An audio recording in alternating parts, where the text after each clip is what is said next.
2766 479 8056. Remember, you can watch any of our interviews or features by going to sabcnews.com. You can subscribe to our YouTube channel so that you can stream live and get all the info that you need. Right, let's move on to issues around labour. Unions at the SABC want the public broadcaster to opt to release 450 employees over the age of 55 on early retirement and avoid retrenchments.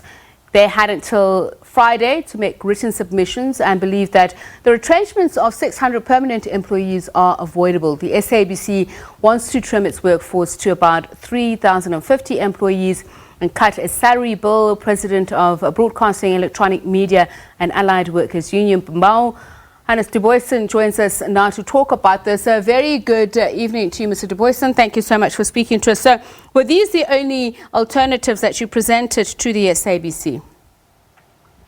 No, most definitely not. We have, in a first round or a previous round, we have, without prejudice, submitted quite a lengthy proposals. We have responded to a lot of issues and we asked a lot of questions.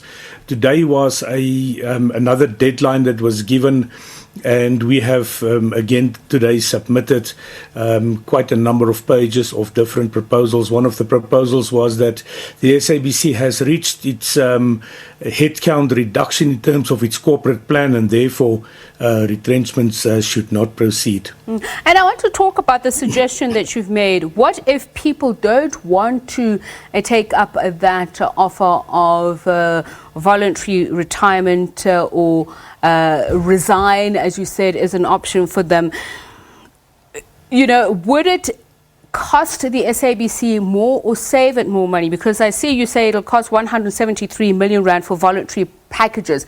Give us a breakdown of how you've come to these figures. Well, it's not us that's saying that. It's the SABC that has said that in a presentation to us. The reason that we have proposed that is one, that it is voluntary, so employees can apply. And the reason for that is because a number of employees that is around about that age has requested and asked whether they will not be allowed, or whether the SABC would not allow them to take those voluntary retrenchment packages. Remember, that is one of the things that we have not consulted on as yet, is the voluntary severance packages, selection criteria, and some of the other issues. So purely on the basis that a number of employees have asked for that option, we have put a proposal on the table to the SABC to consider releasing those employees who wants to be released.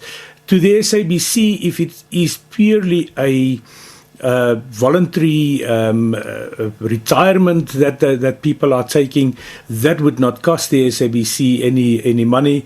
The SABC themselves have made a calculation that if they have to release all employees over that age, then that would have cost them that amount of money. And that is, of course, a number of employees that's been with the SABC for quite a long time. You've mentioned that questions have been asked by employees, and it seems to me that there is a great deal of confusion. For instance, if I choose to retire now, do I retire at the original retirement package that I would have gotten, or is it because of this restructuring process? Will that be affected? You yourselves have written to the SABC and have said they keep on changing the structure that they've presented to you. So do you feel that there's transparency? Do you have an adequate understanding of the cost structure, including outsourcing, outcontracting, contracts, tenders or tenderization? Do you understand any of it? No, absolutely not, and that is why we have raised serious concerns with the SABC in this respect. Even in the facilitated consultation meetings, from the Tuesday to the Friday, the structure has changed. The structure that was presented to us on the Tuesday, that had less positions that was presented on the Friday, similar to the human resources structure that has been presented to us. That has changed in a week or 2 weeks' time. that has changed. Of course, the SABC will deny that. They have denied that. But there is massive confusion, in particular because the SABC has opted to not properly consult, as the notice of the SABC has said.